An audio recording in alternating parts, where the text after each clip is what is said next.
Welcome back to RacerX Online. My name is Donnie Southers, and this is Foxborough by the numbers. Eli Tomac nabbed his 46th heat win of his career. Interesting that the number 3 has less heat wins with a half-strength field than he does main event wins with a loaded gate with 52. Cooper Webb now has just under half as many wins as second all-time Tomac. Webb's 25 career wins now just 2 back from Bob Hanna for 9th most. Justin Barcia made his 161st main event of his career, moving him into 9th all-time, just ahead of Hall of Famer Jeff Ward. With Aaron Plessinger missing the night show due to injury, that leaves just 9 riders in the field that have made every single main event this year. The top 6 in points being Jett, Webb, Sexton, Anderson, Roczen, and Tomac, as well as Malcolm Stewart, Justin Barcia, and Twisted Tea Suzuki Shane McElrath as the only non-factory rider to make all 13 mains thus far. Speaking of making mains, all 22 riders on the 450 main event gate have either a permanent or a 2-digit national number, marking the 3rd time this season that the triple-digit brigade were completely shut out of the points. Cooper Webb led all 23 laps of the 450 main event, bringing his official total, according to the AMA, to 35 on the season. This, of course, does not include individual Triple Crown races. If we include those, Webb's total raises to 42, making his Foxborough wire-to-wire account for over half of his laps led in 2024.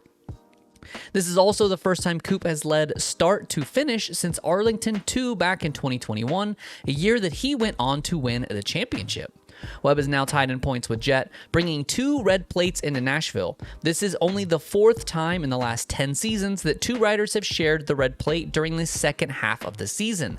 Back in 2017, Eli Tomac tied the series up after the 14th round in Seattle, before eventually falling to champion Ryan Dungey.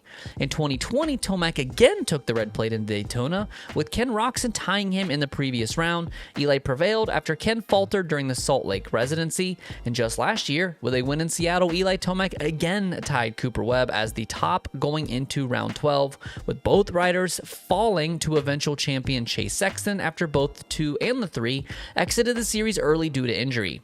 For those keeping score at home, the person coming from behind to tie the series late has lost in each of those 3 instances, which doesn't bode well for Webb down the stretch here.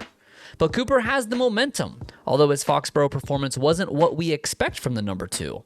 Typically, Cooper comes from behind, stalking his prey and striking late with a decisive victory, but this time was different. Webb was the one with the early pace, setting the fastest lap of the main event at 53.013 in the opening lap of the race. Webb was just over a 10th a lap faster than Chase Sexton in the opening 5 laps, and a quarter a second over the master of the sprint Ken Roczen, while being over a second faster than Jett Lawrence and Eli Tomac after those 2 had to navigate early traffic.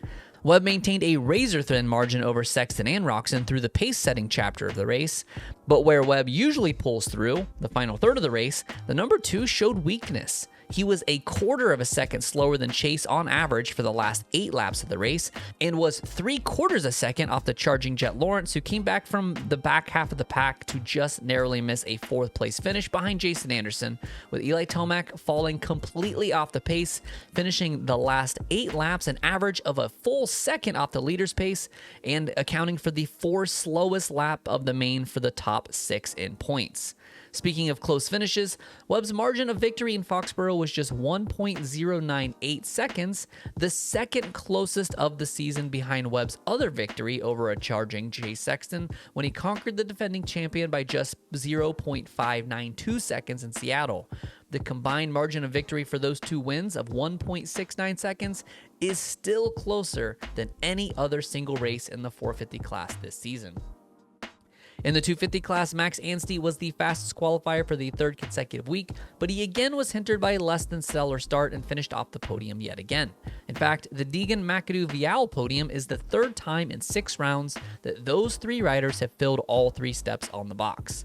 In 4th was Pierce Brown, who has now finished in the top 5 in all 6 races, going 5-5-5, 4-4-4 to sit 4th in points as the only rider on the East to finish top 5 all season.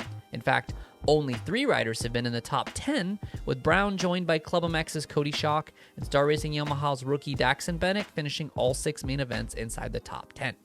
Next week is an East-West showdown with the heavy hitters on the West being Kitchen, Hampshire, Jordan Smith, Marchbanks, and Joe Shimoda. Do you think the West has the edge in Nashville, or do you think we will see more points out of McAdoo, Vial, Deegan, Brown, and Schock? Let us know in the comments which coast top 5 in points will score the most points in the Music City, and be sure to visit racerxonline.com for all of your motocross and supercross news.